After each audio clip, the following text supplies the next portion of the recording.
ચાલો મિત્રો, અમે તમને બતાવીએ અમારી લોહનીપાડા પ્રાથમિક શાળાની મોક ડ્રીલ.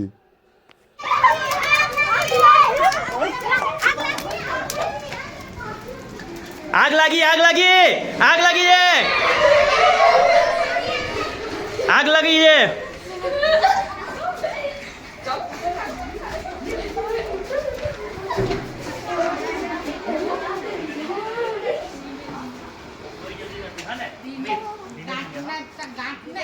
આગ લાગી છે આગ લાગી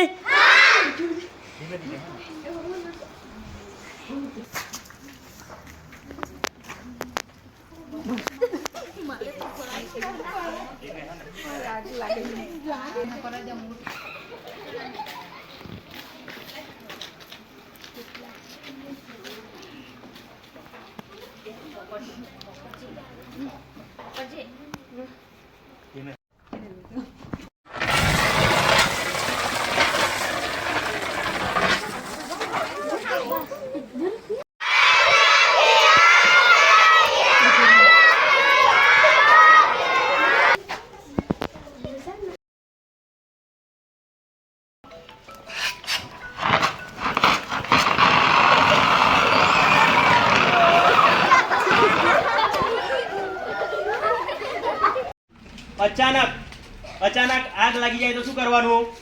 ગભરાવાનું પહેલા ગભરાવાનું આપણે ગભરાવાનું નથી, બરાબર? જે માણસ ગભરાઈ જાય એ જલ્દી મરી જાય, સમજી ગયા? તો આપણે અત્યારે શું કર્યું? મોક ડ્રીલ કરી ને. આગ લાગી તો કેવું સરળતાથી, આગમાં તો બધા જ માણસો તો ફસાયેલા ના હોય ને, અમુક છોકરાઓ તો નીચે હોય ને. ઉપરના ક્લાસમાં 20 છોકરા ભણતા હોય તો 20 છોકરા હોય, બાકી 50 છોકરા તો નીચે હોય ને.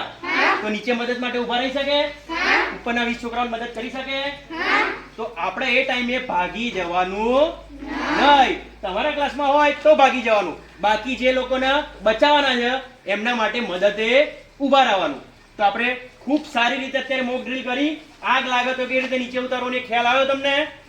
આગ લાગે તો કેવી રીતે ધીરે ધીરે ઉપર આગ લાગીને તમે ગભરામણમાં નીચે ફટાફટ આવી ગયા તો તમારો પગ ભાગી જાય.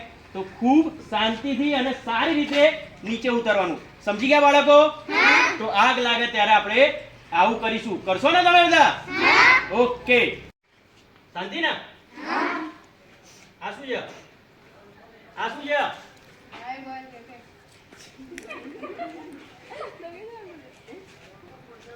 આ લાઈફ જેકેટ કહેવાય. શું કહેવાય? તમારું જીવનનું રક્ષણ કરે. શું કરે? તમારા જીવનનું રક્ષણ કરે. પણ શેનાથી રક્ષણ કરે એ તો ખબર હોય છે ને. અને આ લાઈફ બોયરિંગ છે. શું છે? લાઈફ બોયરિંગ. બોય, બરાબર? તો તમે કોઈ જગ્યાએ પ્રવાસમાં ગયા, તમે કોઈ જગ્યાએ પ્રવાસમાં ગયા, તમને મન થયું. શું થયું મન તમને? કે મારે તો બોટિંગ કરવું છે. શું કરવું છે? બોટિંગ કરવું છે. બોટિંગ કર્યું. બોટિંગ કરતા કરતા તમે લોકો વધારે બેસી ગયા બોટમાં. બોટમાં 10 જ જણાની કેપેસિટી હતી અને તમે લોકો 15 જણા 20 જણા બેસી ગયા, બરાબર? તમે લોકો 15-20 જણા બેસી ગયા. ધીરે ધીરે હલાવજો ભાઈ. તમે 15-20 જણા બેસી ગયા તો એ નાવ ડૂબવા લાગી. હવે નાવની આજુબાજુ આ લગાયેલું છે, આ લાઈફ જેકેટ, આ રિંગ, આ બધું લગાયેલું છે. પણ એનો ઉપયોગ ના હોય તો તમે કેવી રીતે કરી શકવાના? ઉપયોગ કરવો પડે ને. તમારું જીવન બચાવવા માટે તમારો ઉપયોગ કરવો પડે ને. હવે આ લાઈફ જેકેટ છે. શું છે? તો આને પહેરશો કેવી રીતે? આમ, આ રીતે, બરાબર? આ પહેર્યું, તમને આને અહીંયાથી બંધ કરી દેવાનું. શું કરી દેવાનું? બંધ કરી દીધું. આ પાછળ જે દોરી છે ને, જોઈ તમે? આ તમારા માટે છે. ક્લેમ્પ લગાવી દીધો. જો દેખ્યો? આ ક્લેમ્પ, આ ક્લેમ્પ લાગી ગયો. હવે ઉપર અહીંયા છે બીજી દોરી. જોઈ તમે? આ પણ તમારા રીતે બાંધી દેવાની, બરાબર? 2 ગાંઠ મારી દેવાની. હું આખી નહીં મારતો તમને બતાવવા માટે.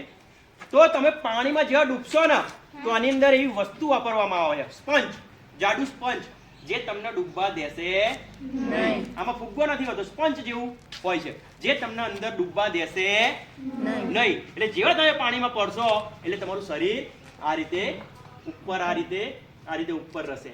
ખ્યાલ આવ્યો કે નહીં? આપણા જોડે અત્યારે પાણીની વ્યવસ્થા નથી, નહીં તો હું તમને બતાવતો. આ રીતે ઉપર રહેશે, બરાબર?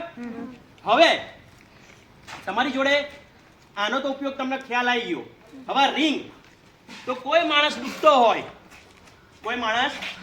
હોય, તમે બોટિંગ કરતા હોય અને એટલામાં ધારો કે વિનલ ડૂબતો હોય કે બીજો કોઈ માણસ ડૂબતો હોય અને બોટિંગ કરતા કરતા તમારી જોડે રિંગ હોય ને, તો ફટાફટ તમે એ બાજુ બોટ લઈ જઈ શકો.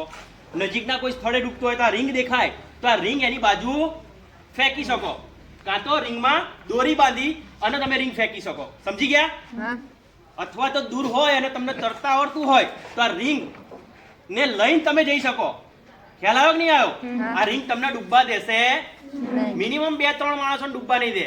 એમાં છોકરાઓને તો 3-4 છોકરા હશે તો ડૂબવા દેશે નહીં. એટલે કોઈ દૂર ડૂબતું હોય તો પણ તમે આ રિંગ લઈ જઈ અને એને બચાવી શકો છો. પણ એવું કરવાનું નહીં તમારે બને ત્યાં સુધી. ખ્યાલ આવ્યો? પણ તમારું જીવનનું પોતાનું રક્ષણ કરતા પહેલા શીખી જાઓ. સમજી ગયા? અને સૌથી પહેલા તમને બધાને તરતા આવડવું જોઈએ. શું આવડવું જોઈએ? દરેકને તરતા આવડવું જોઈએ. તરવાની એ સૌથી મેઇન એક્સરસાઇઝ છે, કસરત છે તરવાની. એટલે કસરત બી તમારથી જશે. તમારે તો એ નદીને હોય છે ને, ચોમાસામાં ભરેલું જાય ને, તો તમારી કસરત બી થશે, તમને તરવાનું બી આવડી જશે અને તમે બચી પણ જશો. તમે બીજાને બચાવી શકશો. સમજી ગયા? તમે બીજાને બચાવી શકશો. ઓકે? તો આનો ઉપયોગ ખબર પડી ગઈ? હવે તમારે જોવું છે, પહેરવું છે. આ તો લો, તમે વારા ફરતી આવો અને 2-3 જણા પહેરો અને જુઓ.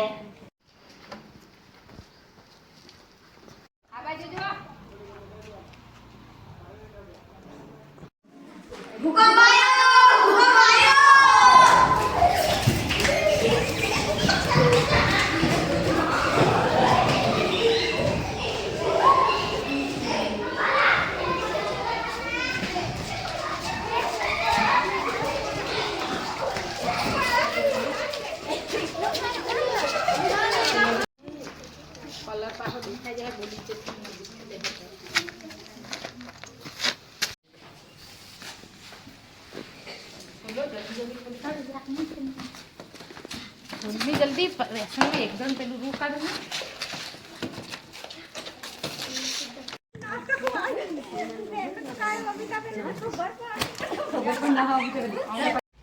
બાળકો, ભૂકંપ આવ્યું તો તમને વાગે ને? સ્કૂલમાં તમે રમતા હોય તો તમને વાગે જ ના વાગે? ભૂકંપ આવે, સ્કૂલમાં રમતા હોય, ધાબા હોય, ઘરે હોય તો વાગી જાય કે ના વાગી જાય? તો શાળામાં આ પ્રકારની કીટ હોય. શું હોય? તો તમારા ઘરે પણ આવી કીટ રાખવાની. સ્કૂલની અંદર આ પ્રકારની કીટ હોય.